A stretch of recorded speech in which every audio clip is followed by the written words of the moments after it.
All right, I think age is like fine wine. Kind of gets better over time, right? So did some tweaks on this 12 volt microsolar generator here this morning. See these little vacuum caps? You know, on these SAE connectors right here? I had those bolts sticking out, so now they're protected with those vacuum caps. I just cut them and put them on there, nice and tight. Also move these left and right so they're not fighting each other. Through like that. On the inside, fixed up a lot of the wiring. So everything is managed better, looks better, color coded, correct fuses, and works.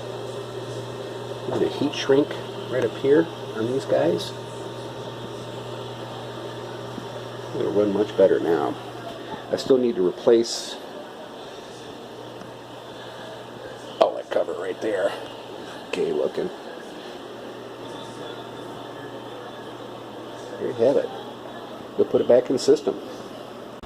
You know, last night had a wicked thunderstorm blow through, knocked down my John Deere windmill, left my fold-em-up solar panels out. You know, solar panels are a lot tougher than most people think.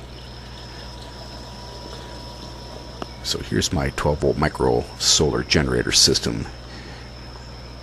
Just plugged everything back in, interconnected the battery.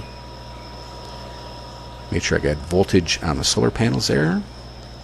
And it is good to go. The sun is out.